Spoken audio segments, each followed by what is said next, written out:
tremendous success right here. And come on over, folks. Please, Brian, come on over. We've had a tremendous construction success in Florida. This is Lake Okeechobee, which I've known for a long time. Lake Okeechobee. It's a incredible lake, but it's had a lot of problems, and it wasn't properly funded for years. I want to introduce some of the folks here. We all know Governor DeSantis and Mrs. DeSantis. Thank you very much for being here. Done a fantastic job, and Ron took over from a governor that a couple of you know, Rick Scott, who's been bugging me about getting this done for a long time. And no sooner did Rick go to the Senate than Ron started bugging me the same way. And we got it done. We have the funding, and we're doing. I want to just thank the Army Corps of Engineers. It's been fantastic. I said, let's go. We need a wall also on the border. You know that, right? I'm looking at all these walls. I'm saying southern border, too. Don't forget our southern border. And we're right now building a lot of wall on the southern border. I want to thank Senator Marco Rubio, who's been very involved in this. Marco, thank you very much. It's great. Been very, very involved in it and very important. Congressman Mario Diaz-Balart. Over here, sir. Where are you, Mario? Fantastic job, my friend. Thank you very much. Brian Mast. Yes, sir. Congressman Brian Mast. Brian, fantastic job. Thank you, sir. Fantastic job. We're proud of you, Brian. Francis Rooney. Where is Francis? Right here, Mr. President. What a job. What a job you Thank do. you, Mr. President. We know so much about it. And a young, new congressman has done really well. Greg Stobin. Where are you, Greg? Come. Greg Stobin. So I just want to thank everybody for being here. We have something that's very important. It's important in terms of safety. Our secretary, as you know, David Bernhardt, is with us. He's been really doing something very special for Interior. Everybody respects him. Everybody likes him. He's right now up, so I hope you guys can help him get his approvals if you don't mind, okay? But he's acting, but soon he'll be hopefully permanent. He's going through a process that I hear David is doing very well.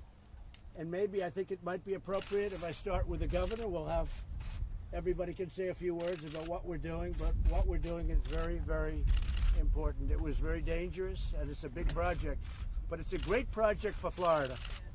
And Florida is a state that's a phenomenal state, a very important project. So if I could ask our governor to start, and then we'll go around the horn. Great. Thank you very much. Mr. President, thank you for your support for Florida, not just with this, but with the hurricanes and other things that we're working on. We really appreciate it. Really, if you look at what we need to do, you have Okeechobee, and this goes all the way down, really, to Florida Bay, the Everglades, and our estuaries. This is an important part, the EAA reservoir, which the President's committed to supporting, and obviously at the state level, Governor Scott got that online. We're going to push forward on that to get that done. We're going to try to get the additional funds from the federal government to raise the Tamiami Trail. And then our state legislature in this session is answering my call for historic support for water resources and water quality. So I think it's great that we have so many of our local officials, state government, and the federal government really seem to be singing the same tune right now. So, Mr. President, thanks for helping us out. Thank you very much. And I will say, and I think I have to say, because it's really to the credit of all of us together, this project was dying until we got involved. This was really dying. And, you know, in 1928, over 5,000 people died here.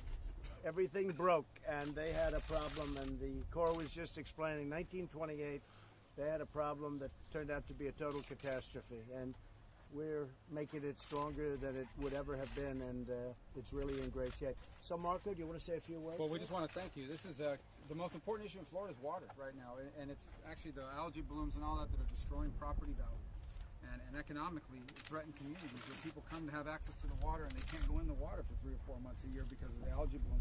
This actually is related to that, and your administration deserves credit. You helped pull forward money, use disaster relief money to finish this, which meant that now that money gets freed up for the rest of the Everglades. And you have a chance, Mr. President, and your administration to go down in history as the Everglades president, as the person who helped save and restore the Everglades. And we're going to be very proud to be a part of that. We have a chance to go down as many things. But the Everglades is very important, and very important to me. Rick? Sure. Well, first off, my first fixtures as governor, I kept asking the Obama administration for the money to fix the dike. If you look at the risk here, just remember Irma. We thought at one time Irma was going to come right across this lake. The odds are we would have a lot of problems south of the lake. Anywhere that it burst, been a big problem. But we've got locals here. We got the mayor up close, and here it would have been a big issue. So we started bugging. I started bugging the president as soon as he got elected that we had to get the dike fixed, and he came through. He worked with Congress, and we got the money. This dike will be done by 2022. It would not have happened but for what President Trump did, and the fact that he took charge of this. He said this important issue. He went to Congress and made sure we got the money, and everybody up here that's been involved federally has done a great job making sure we have the money. We're not done. We've got a lot more work to do, and I know the president's going to continue to be a big supporter. I will be, absolutely. David, could you say a few words, please? Well, I think the one thing, Mr. President, that resonates here as an important issue is, first off, this is an incredible partnership and a split between the state and the federal government, and that's everybody pulling their fair share. And then, if you're a recreationist, going to be out in the outdoors, this project fundamentally, long term, is a critical component to Florida lifestyle. You're doing great. Thank you. Thank you very much on behalf of a lot of people. Congressman, would you like to say a couple of words? I just want to thank you for your commitment to Florida. Water is the lifeblood to Florida, both the Florida agriculture and our tourism industry. So I just want to thank you for your commitment to the Meridian. Appreciate it. My honor. Brian? Sir, this is Florida's kidneys. Unfortunately, we only have one of them, so we can't sacrifice it. It means a great deal to everybody that you took the time to be here present, to fund the projects, to pay attention to them. It means a lot to the entire state. Thank you very much, Brian. Appreciate it. Great job you're doing. Francis? Mr. President, I just want to thank you for this and for a lot of other things you've done to show when a business person gets involved in government, good things can happen. And you are going to save the Everglades. We're doing as much in 3 years because of you that we're done in the preceding 13 years. So thank you, Mr. President. In a lot of ways, and really a lot of other locations too. We're doing a lot. Thank you very much, Francis. Congressman, please. Mr. President, just to reiterate that you have the mayor of Clewiston here, you have state officials, you have federal officials, but it doesn't happen without your leadership. It doesn't happen without you stepping forward, saying that this is important, putting, in essence, your effort, your leadership, and all of us are here working together, but particularly to thank you, because it would have not happened, and what Francis says is right. You have done more for the environment, for Lake Okeechobee, in essence, for Everglades restoration in your 2 years than we have seen in decades. So thank you, Mr. President. Thank you very much. Thank you, sir. And despite all of that, I saw the general and I said, General, tell me about this in a minute. How are we doing on the southern border? And here he is anyway. Come on, General, say a few words about this project. Sir, thank you. I shared with the President down by the water that it took us 13 years with the funding that we had to get this project to the halfway point. And with his leadership and all the elected leadership here from the state of Florida, it'll only take us 3 years to get the remaining 50%. We have a great, strong relationship and partners here, sir, so thank you. Thank you very much. You're doing a great job. Okay, folks, thank you very much. Would you close the border? Would it be to all trade? Would you close the border to trade? All trade. Mexico is making absolutely a fortune with the United States. They have a trade surplus of over $100 billion, which is far bigger than anybody understands. They've had it for many years, and either they're going to stop. They have the strongest immigration laws anywhere in the world, and we have the weakest, the most pathetic laws. Number one, Congress has to act. And number two, Mexico, they make so much money from the United States and so many other things, so many other assets. They have to grab it and they have to stop it. We have right now 2 big caravans coming up from Guatemala, massive caravans, walking right through Mexico. So Mexico's tough. They can stop them, but they chose not to. Now they're going to stop them. And if they don't stop them, we're closing the border. They'll close it, and we'll keep it closed for a long time. I'm not playing games. Mexico has to stop it. They have people coming right through Mexico. It's a long, very dangerous journey. Mexico sends buses. They send trucks. They do absolutely. They started at one point a little bit, stopping. They don't do anything to stop it right now. So the caravans form. I've ended payments to Guatemala, to Honduras, and to El Salvador. No money goes there anymore. We were giving them $500 million. We're giving them tremendous aid. We stopped payment to Honduras, to Guatemala, and to El Salvador. We were paying them tremendous amounts of money, and we're not paying them anymore because they haven't done a thing for us. They set up these caravans. In many cases, they put their worst people in the caravan. They're not going to put their best in.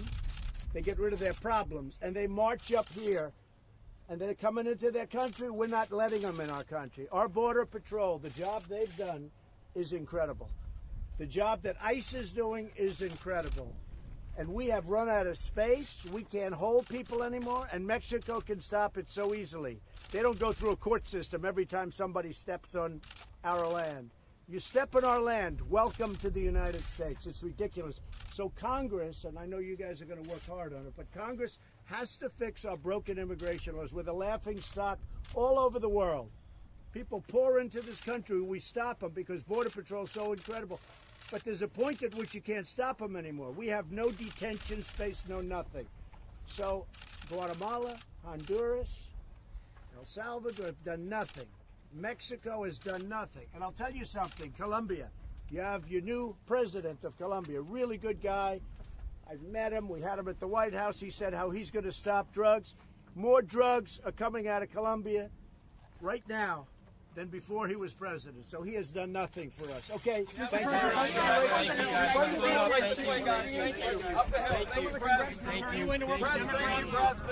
up the hill.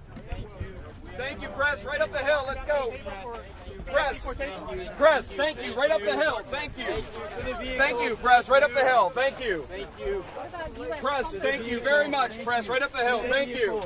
Thank you, press. Right up the hill. Thank you. Any comments on Linda McMahon, Thank sir? you, press. Any comments on Linda McMahon? Thank you, press. Right up the hill. Thank you, press. Mar-a-Lago. Thank you for the vehicle. Thank you. What about more money for the Everglades? Right this way. We're going to be doing more. We're going to be doing more. When? Press. How much? A lot. More than you would ever believe. After the vans, press. What about the healthcare Vans, building? press. Thank you. Right this way. It's going well. Well, the DC court After the vans, again. press. Thank you. We are going to have a plan that's so much better than Obamacare. Obamacare is a disaster. We're going to have a plan that is so much better than Obamacare. So the health care is going very well. Can we just ask you, press? Right to the vans. We're going Thank to you, take care press. of you guys. Thank you. You're going to always take care of pre-existing conditions. Just remember that. Always pre-existing conditions. But Obamacare is too costly for people. They can't afford it. And the deductible, which averages more than $7,000, meaning unless somebody's got really big problems, can't even use it. Obamacare is a disaster. Right now it's losing in court. Right now in the Texas court, as you know, probably ends up in the Supreme Court.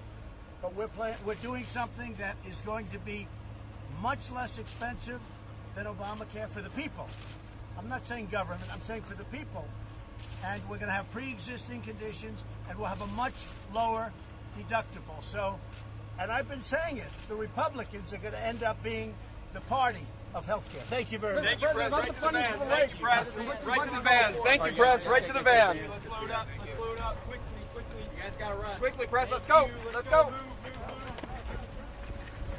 Go ahead. Go.